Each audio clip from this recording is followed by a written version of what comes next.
Hello, namaste. Uh, Welcome back. We are in the last lecture of the module 2, where I would be showing you how different methods of generating a data for a GIS is there, whether it is digitization, whether it is manual digitization, automatic digitization, what kind of different methods can be used. So, probably this would be your first class of looking at actual data. So, if you have certain data by your data sets by yourself, maybe you if you have certain module, I mean certain equipments that I would mention it here, I would say that please start looking at how you can process the first set of data. So, how do you put it in a geographic system? How do you convert it as a different tool to understand data, to extract data? That will go ahead in the next class, but in order to create a input data, this may be a first step. So, in case you have certain data sets, please start looking at it. So, these are certain concepts that I would cover. One is the data inputs to GIS, what are the different digitization methods, what are the errors that is in digitization. This is extremely important for everyone to understand what are the different errors, so that it can be corrected in your entire data set. So, when I say data input involves digital encoding of both geographic and attribute data. So, for example, attribute data can be in a form of a spreadsheet, it can be a data management systems. So, any of those data management system elsewhere can also be an input to your data management system, or it can be just as a spreadsheet, basic spreadsheet. Okay. When you look at the geographic data, you will have to do a coordinate entry, or you will digitize it, and you will scan it. When I say geographic data, it is the data about the earth surface or a phenomena or an object. Okay. Whereas when I am speaking about the attribute data, these are those data which adds value to this geographic data. So, when you are looking at geographic data, you are basically looking it as an entity, something like this. Okay. But if you add a value saying that this is maybe a regions quadrant, or this may be a particular road, this is also a road, it's a name of the road and length of the road, etc. These becomes your attribute data. This can be in the form of a spreadsheet. Okay. Whereas geographic data has to be done with a coordinate entry, scanning, or digitizing. So, let us look at how we actually generate each of these geographic data. So, when we look at data input, to be honest, it is the conversion of a hard copy to digital maps is the most time consuming task in GIS. So, it is almost 80% of the total project cost. As per the estimate, it is about US 10 billion annual market.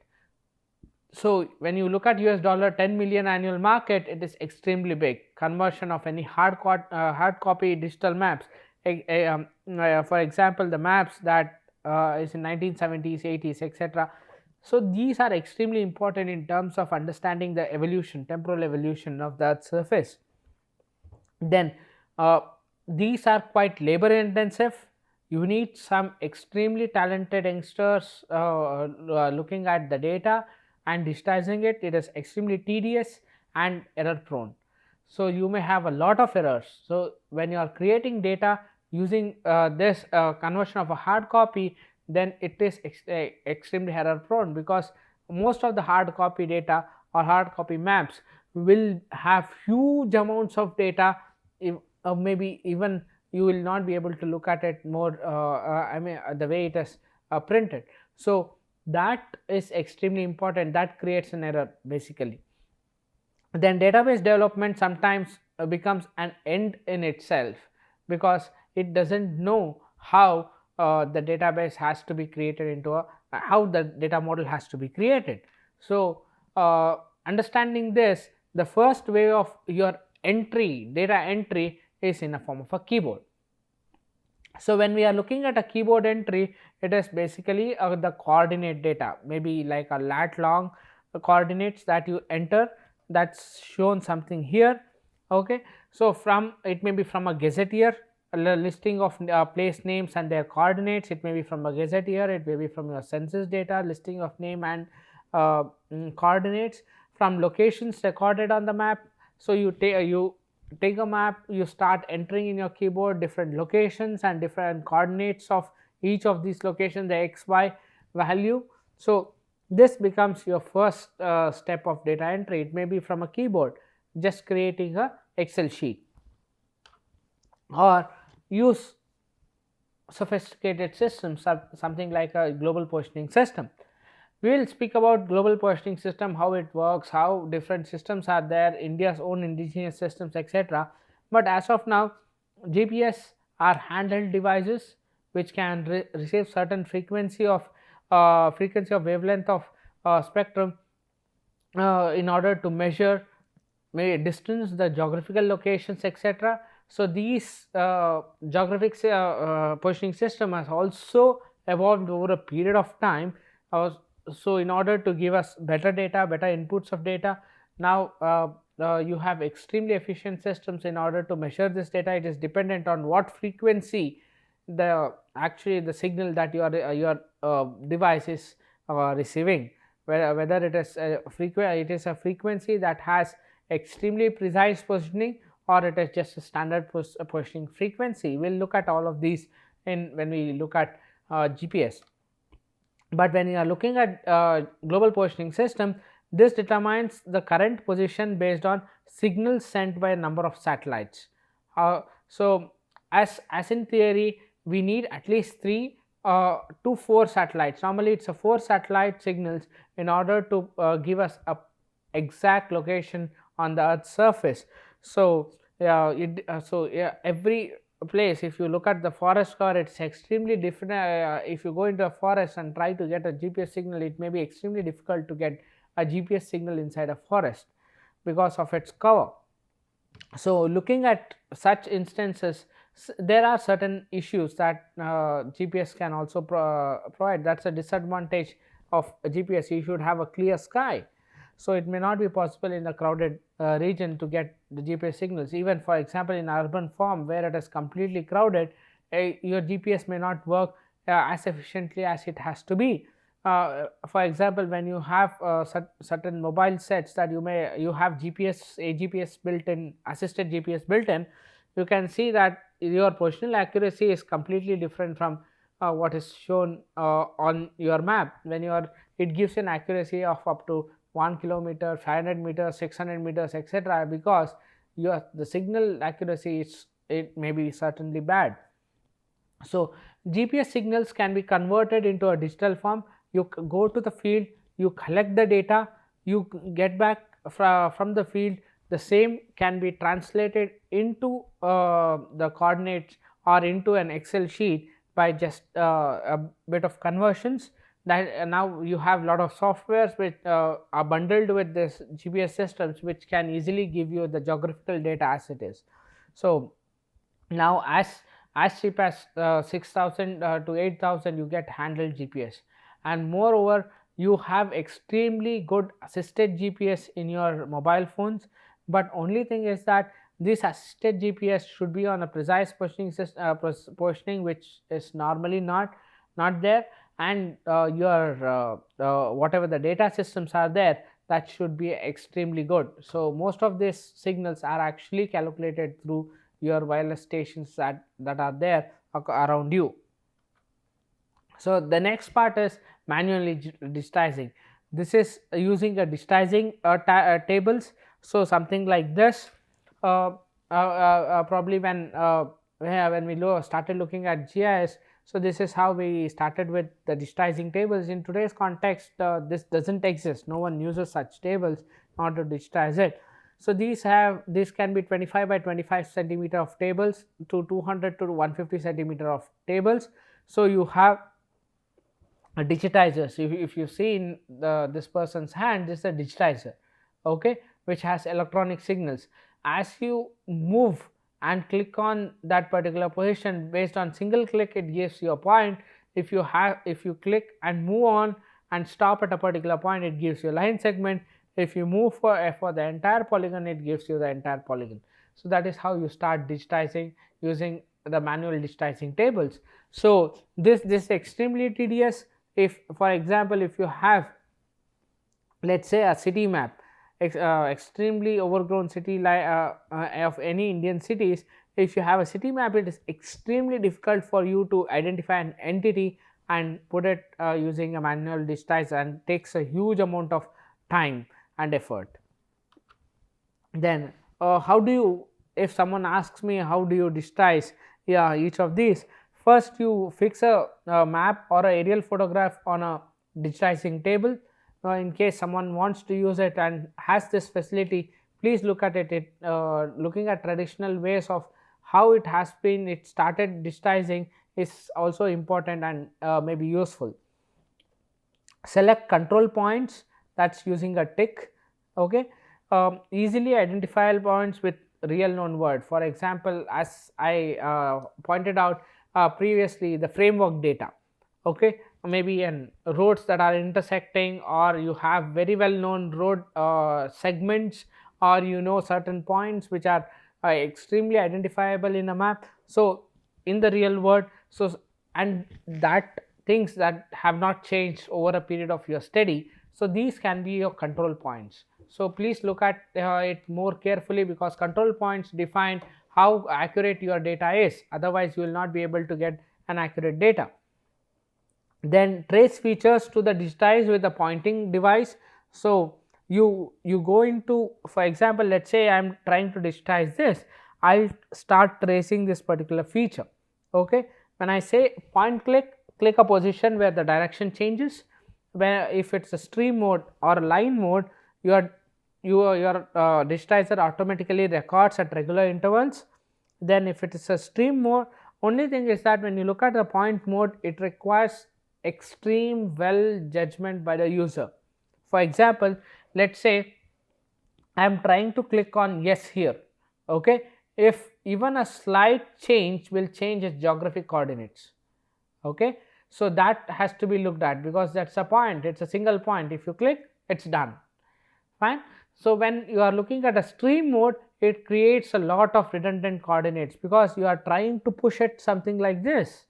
So in case you are not pushing it in a proper line segment, it may create a lot of tangles, because of which you will have errors in your entire data set. So that is why the manual digitization is nowadays avoided, but previously it was a thing that people used in order to build up the data set. So when you look at the entire digitizing table, you have a grid of wires in the table that creates a magnetic field, something like this. Okay, so at the ends of this table you have the grid of wires. Then you have xy coordinates in the digitizing units are fed directly into a GIS software. High precision, you should have a very high precision in coordinate recording, otherwise you are going to be horribly wrong. If any of your data set don't have a precision, you are surely getting a wrong coordinates into your data fed. So when you start analyzing it, you will not sit at a extremely right point. You may have a shift of points which creates a geographically a wrong notion of representation. So the other method is heads up digitizing. So for example, if you don't have a digitizing table, so how do you do it? So use your own monitor which has capacity touch to use as a digitizer. So these features are traced from a map through a transparent sheet attached to the screen. Okay, so for example, there is a map attached here. You have a transparent screen. So you use this method, but what happens with this is extremely low accurate. So if you are representing a very coarse resolution, then you may use it, but this is extremely accuracy is extremely low. So people avoid it at measure of times. If you see, there is a person here who is actually digitizing it using a heads up digitizer. So, or for example, to represent, if your monitor is something like this, that is normally these monitors are have a touch display. So if you put your map something like this, start clicking on this particular mouse cursor and start digitizing it. So that is how you do an heads up digitizing, but nowadays you don't have any heads up digitizer used in many of the places.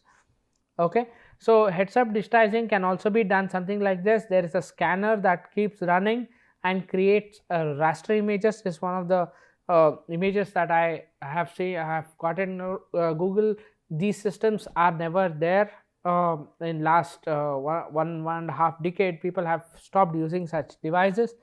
What operator does is he follow the lines on the screen in a vector mode as it scans. For example, the paper scan, if you have seen a scanner in any of those any of a Xerox machine, it scans smoothly from one end to the other end and moves back. So the user also starts digitizing it from one end to the other end and moves back. That's how digitization is done. Okay, if it's a point, he does it with the point. If it's a line, it starts with a line, and if it's a polygon, he does it with a polygon. So it's does every part of a page, one row by one row, depending on what's the size of the scanning system is. So that's how heads up digitization works. But nowadays this is not used much, uh, but if someone has this facility also available today, you can have a look at it.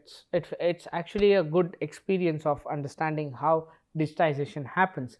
You can learn a lot of issues that you handle in digitization. Today it is more of automatic methods or digitization, manual digitization in your computers.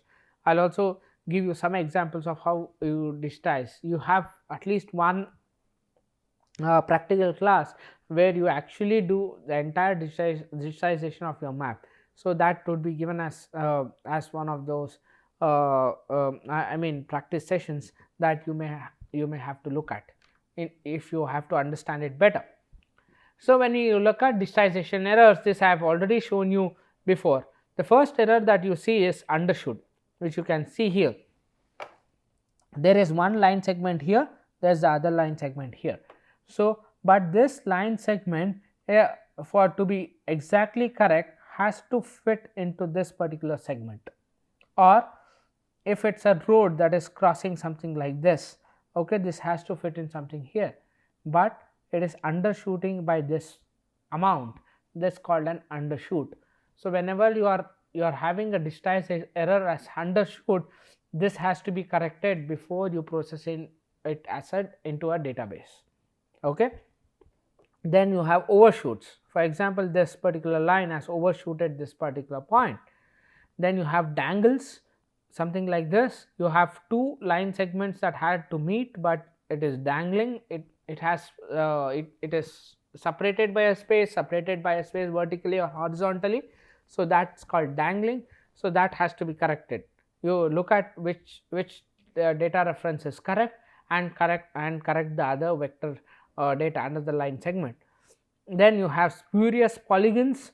I have not shown here certain polygons which may not be particularly there. Then you have switchbacks, something here like this, where it had to be something completely like a line segment, but when you are digitizing, you went and overshoot and came back and you digitize the same line. So certain errors that occur. So the switchbacks is very commonly seen in most of the digitized data sets. So look at these certain errors like this. So this has to be corrected. Then you have loops which may have fallen probably when, for example, if you are digitizing there, at after certain point of time you push your mouse, so it creates a loop. Okay, so with a click it creates a loop. So such things are very commonly seen in most of the databases, which has to be corrected. And you have knots sometimes like this. So all of these errors have to be created and has to be rectified. But one specific thing that has been developed over a period of time is most of the GIS software today has developed certain tools which can actually look at all of these errors in automatic way. Just by a click of the mouse button, you can actually correct most of whatever I have shown, most of the errors that I have shown. but there are certain digitized places where the software cannot interpret, okay, or correct it. So that is where, yeah, the manual error correction has to be done. So there needs at least 5% of manual effort in order to correct the entire data set. So when we look at digitizing errors, I have given another example something here. So if you look at it, this is the entire vector data set that I have developed. When you see this is a dangling node. See, this had to be connected somewhere, but it is dangling out. Okay, how do you find out this is a dangling node? If you see the original data set, you can find out why it is a dangling node. There is, if you see, most of these are actually labeled, but there is a label point that is actually missing here. The point, if you see here, all these have labels, okay, whereas this particular polygon doesn't have a label, okay, or connecting line segment doesn't have a label. So this has to be corrected, that's missing.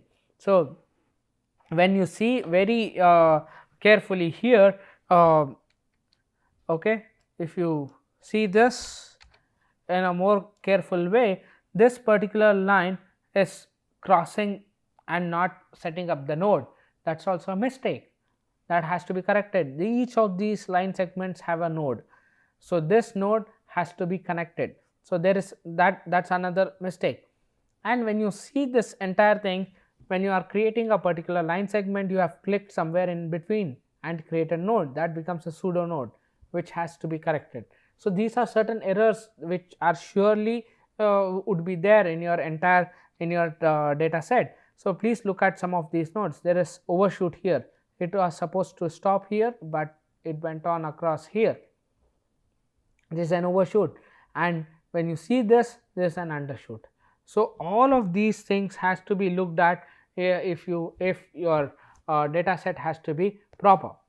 Then when you look at the digitizing errors, any of the digitized map requires post processing. It cannot be without manual intervention. At least 5 to 10% of post processing has to be done manually. Check for any missing features, that is extremely important. I am sure in a large map you would have missed a huge amount of features. So please do a secondary checking with the missed features. Connect lines, that is very important aspect, but it can be done automatically nowadays. Then you have removal of spurious polygons. This is also done by certain tools automatically, but have a secondary check so that you are sure that your data set is clean. Then some of these steps also can be automated, but always have a look at with the secondary way of looking. Then other method is scanning. It converts an analog map into a digital map. So now most of them are electronic. They are drum scanners and flatbed scanners. Most of scanners now used are the flatbed scanners. So it can the scanned file can be easily converted back to a vector format and digitized. The raster to vector conversion can be done easily, and vectorization is now a popular instead of digitizing.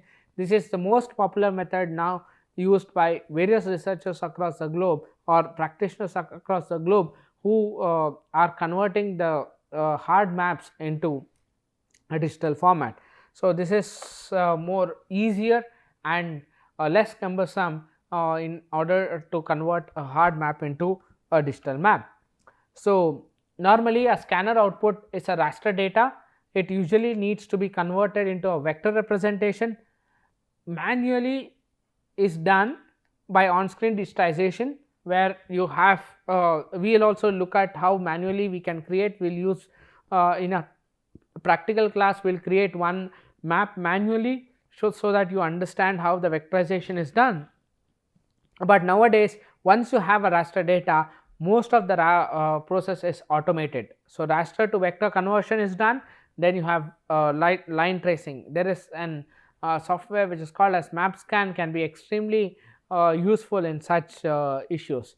So and you have certain disadvantages, often requires considerable editing. I am sure most of the automated things needs considerable editing. You need to put in a lot of efforts in editing the secondary or have a secondary check. Then raster data files normally consumes huge space. Normally the data that you have created maybe from your own data sources, maybe even through digitizing, can sit maybe in about 50-60 MB depending on what size of data or the area that you have considered. But when you look at the raster data, it may go up to a GB or 2 GB or 3 GB of data, or even hundreds of GBs of data, depending on what area that you have considered. So, but scanned images cannot have attributes, keep that in mind. So, scanned images, until unless these are geographically connected, then the database is created, only then you can have attributes. You can extract attributes from the scanned images, but they cannot have attributes by themselves once you have scanned it. Okay. Good resolution maps are extremely important in order to create a scanned data. If you have a very bad resolution, that is not giving your data model in a proper way, you will not be able to, or entities are not represented in a proper way, you will not be able to identify what entity is there in the map. So, you need extremely good resolution, extremely clear map in order to scan it and convert it into a digital map. So, this is one of the big disadvantages that you can see as a scanning. So, for example, there is an automated vectorization here. This is your scanned map. Okay. Operator sets the global parameters and the system converts the entire map. Okay. So, you can see here these are certain maps that is created. This is a line that has been created using this. Okay. So, how do you do this? Operator points to a specific line. For example, this line, if I keep pointing, and system start converting that as a line. So, that is how the automatic vectorization works. Okay. So, as scanning, it can be direct use of any scanned images, it can be scanned air photos, digital topographic maps, pre-processing can be can reduce editing required. So, lot of pre-processing of the photo can be done in order to reduce errors. Any trace the important features first, that is my advice to anyone who is using such thing. First trace important features manually, then give the rest for automated extraction. Don't do automated extraction always, you would miss a lot of features. Trace it first, then use an automated extraction. Scan clearer, simpler maps, that is the best way. Okay. Otherwise it's going to be tedious. So, when you look at digitization and scanning, the source for a map is registered in the real world coordinate system with projection and associate parameters. Usually these are recorded in meters or feet. Okay. So, digitized coordinates are recorded in digitizing units. So, that depends on whether it is a centimeter, inches from the table's origin. So, that has to be very carefully looked at. How do you convert the real world phenomena into digitized world phenomena? So, when you are using a digitizing table, please keep this in mind. So, digital the way of digital measurement is very different from your real world measurement. So, the conversion has to be significantly different. So, please look at this and record it in your map or in your digitized format, so that the unit conversion is done in a much proper way. So, in order to summarize, we have various methods of data input to GIS. One is manual digitization, scanning, the keyboard entry, and GPS. We have looked at all of these. We will look at GPS in much more details on how the signal is there, what are different type of systems, do we have any parallels to GPS, indigenous ways of which has a parallel to GPS also has been developed. We look at all of these. Then error in data entry. This is extremely very important and very crucial in developing a data set.